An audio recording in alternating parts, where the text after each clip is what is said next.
अब कोही भन्छन् कि अब वेदान्त पढिरहेको मान्छे किन यो द्वैत भावमा गएको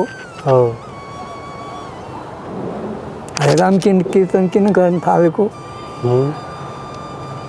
हरे राम हरे कृष्ण को महामन्त्र को वास्तविक अर्थ नै ब्रह्म हो जोसुकै भगवानको नाम लियोस् त्यो ब्रह्मदेखि अभिन्न नै हुन्छ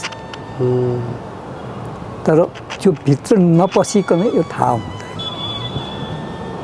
भित्र नभएपछि तपाईको नाम कृष्ण भयो मेरो नाम राम भयो अलग अलग भयो जस्तो एउटा चाहिँ कहन्छ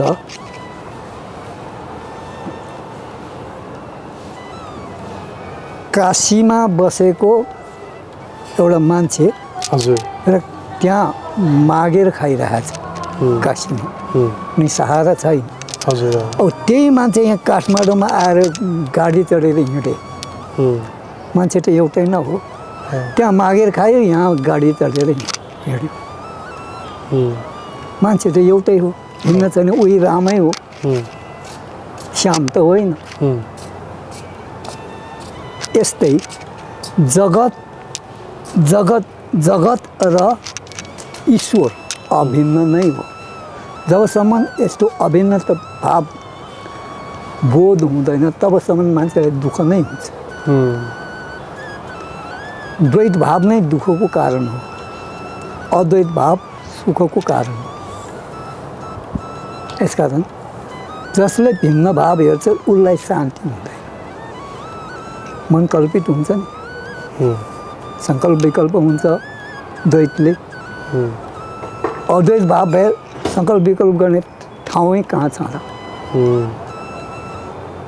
ठाउँ त छैन यदि तपाईसँग पैसा भइसके पछाडि फेरि अर्को पैसा खोजी त तपाईँ गर्न आवश्यक छैन आफैसँग छ किन खोजी गर्नु यसकारण बोध नहुन्जेलसम्म द्वैत भाव आउँछ द्वैत भाव आउन्जेलसम्म दुःखको कारण भन्छ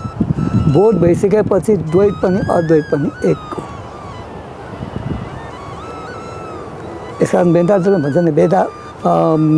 अद्वैतार्थी अद्वैत भनेर अद्वैत भावमा रहन्जेलसम्म त्यसलाई चाहिँ ज्ञान भाव हुँदैन मान्छे भन्छ अद्वैत नै सर्वश्रेष्ठ छ अद्वैत भन्दा पनि अझ अद्वैत छ जस्तो तपाईँले केही त्याग गर्नुभयो मैले त्याग गरेँ मैले दान दिएँ भन्नुभयो तर त्याग तत्त्व त्यहाँ सम्मिलित भएन त्याग भनेको एन त्यजति तत्त्व